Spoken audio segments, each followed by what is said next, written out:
Hello, Jen here with a layout for the Spiegel Mom Scraps design team. I'm working on my December daily from 2023 because I haven't really done anything in it yet. I am already behind. That's okay though. I'm just going to do whatever I can to get it finished. That's actually my goal for this year, for 2024.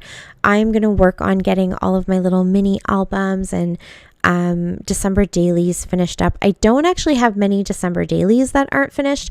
Most of the time, up until we got our youngest, I always had them finished by usually the 31st of December, sometimes just into that first week of January.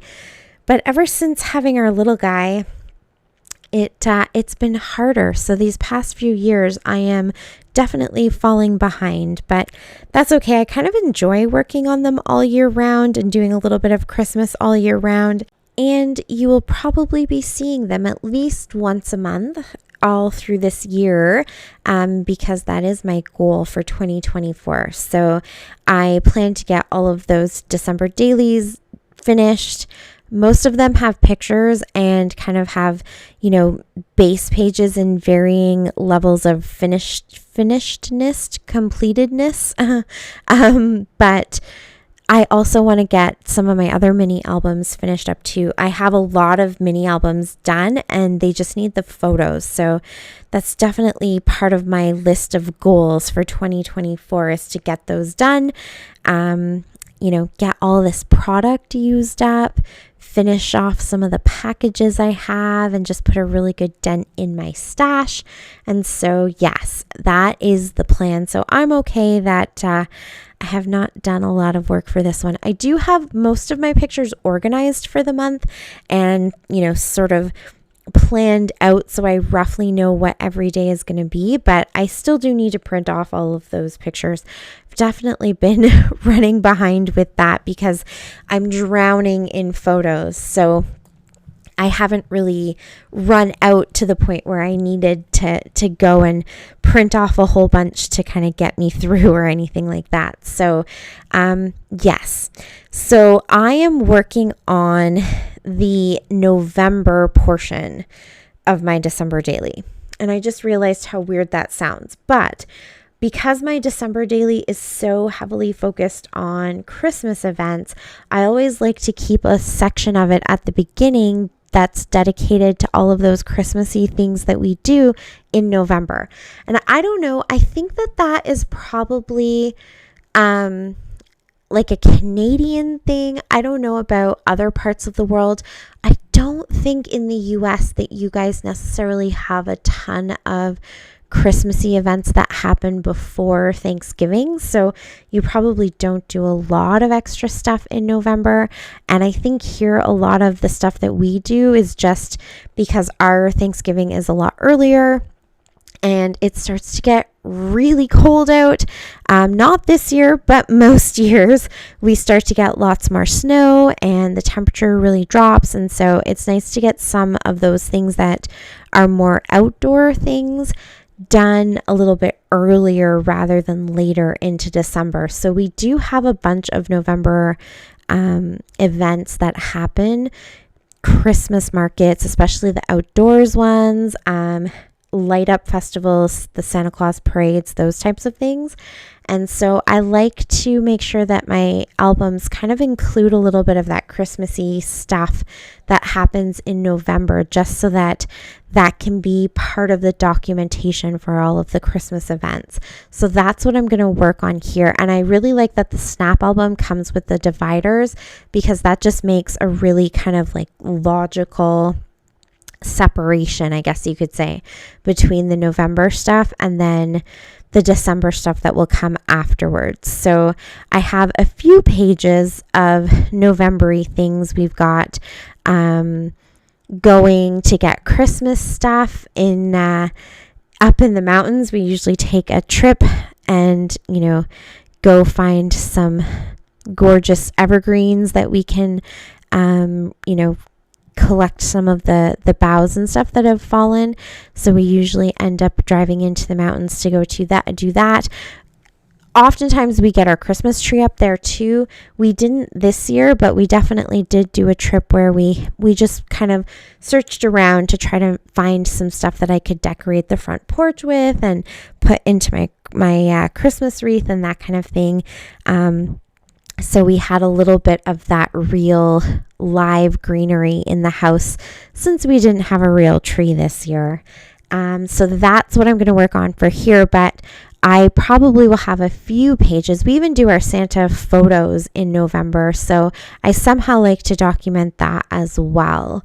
But I don't necessarily, it's not like a countdown page. I don't put a number on it or anything like that. And so I oftentimes just like to use pockets or envelopes, something along those lines where I can just throw a few of the pictures in, because also I tend to do either Project Life or something along those lines too.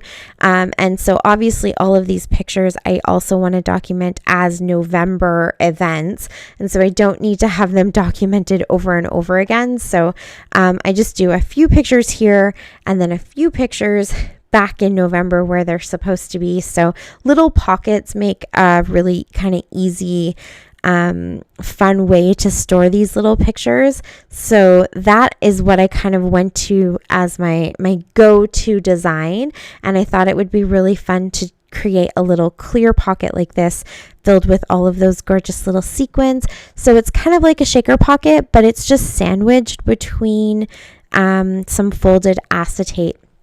So I just literally took a brand new piece of acetate, folded it in half, and found how wide, I guess, I wanted it to be, and then sealed it all up. I just used that really thin, strong adhesive from Spiegel Mom Scraps because I like that it gives you a really good seal, but it's nice and thin. So depending on what your pocket is going to look like, it's pretty easy to conceal it if you need to. And then I thought I would go ahead and stitch around the edges to kind of give it more of a pocket-esque feel, and not just kind of look like it's just been plopped onto the page. So I just folded that acetate. I sealed it even on the bottom because I knew that I was going to stitch on it.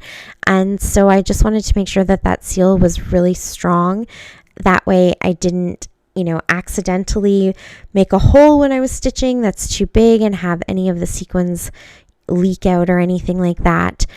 So I used the Hustle Bustle sequins. I finished off that whole package. I used the Holidays sequins, and again I finished off that whole package.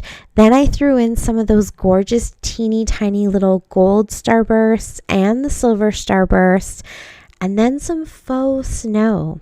And I have to say, as someone who does not love glitter, I do like the faux snow. It's a little kind of staticky.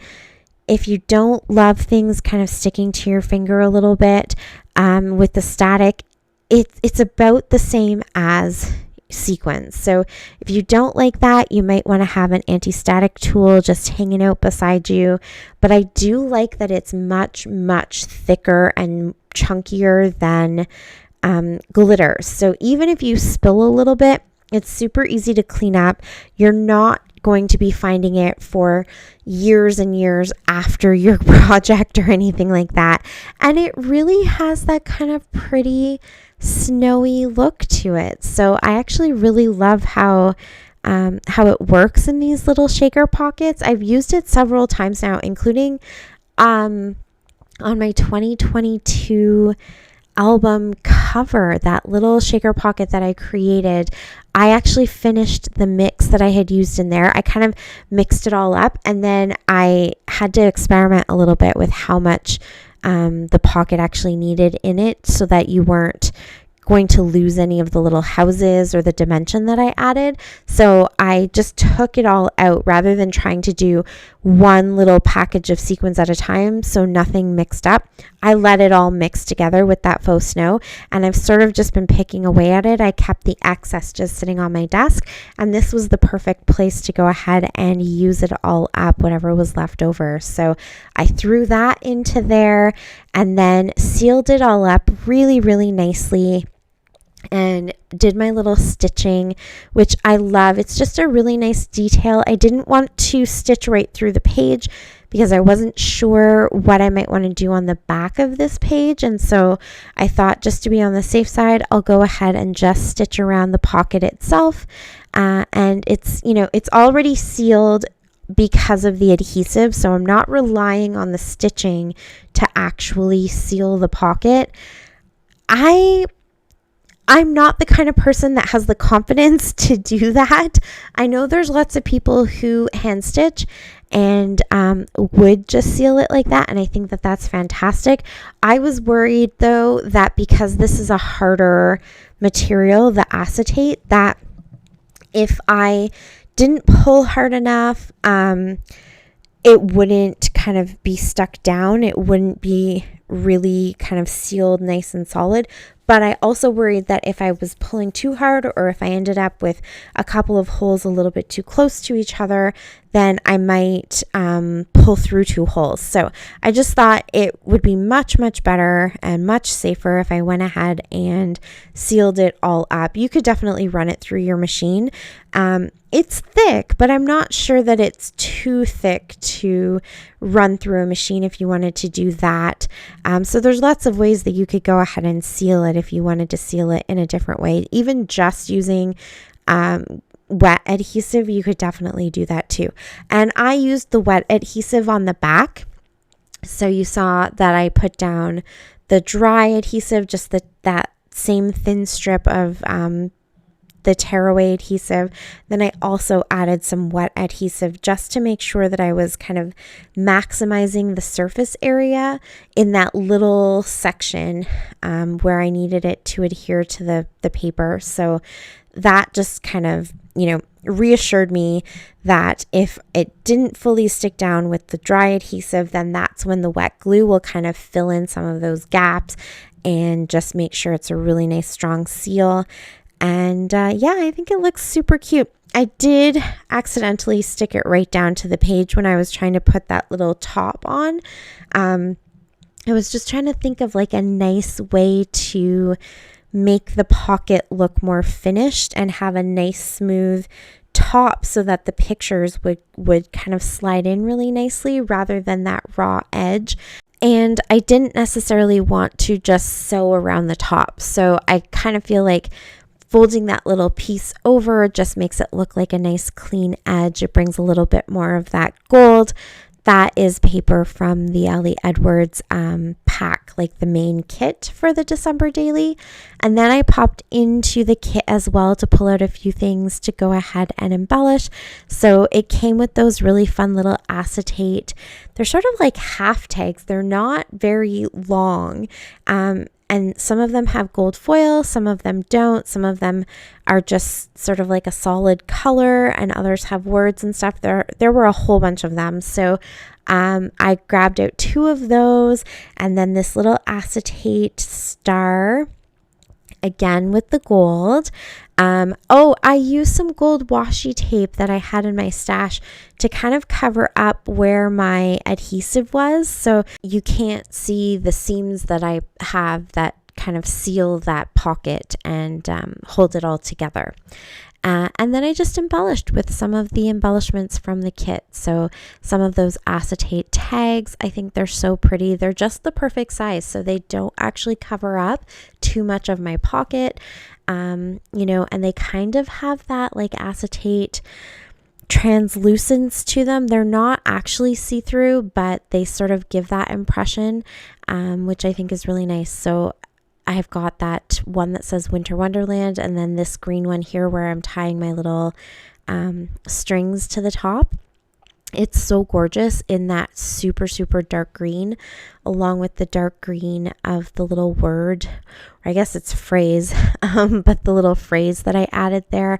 And they all have the gold foil, so it kind of ties everything in. I just think everything came together and looks so pretty. I'm not going to add any extra splatters or anything like that because I think all the detail in the sequins itself and in the pocket itself, I really want that to kind of stand out. So that is it. Pretty quick and easy as far as shaker pockets go, but that is my layout for today. So thank you guys so much for watching. I really appreciate it. Please go ahead and use my discount code Jen15. And until next time, happy scrapping. Bye.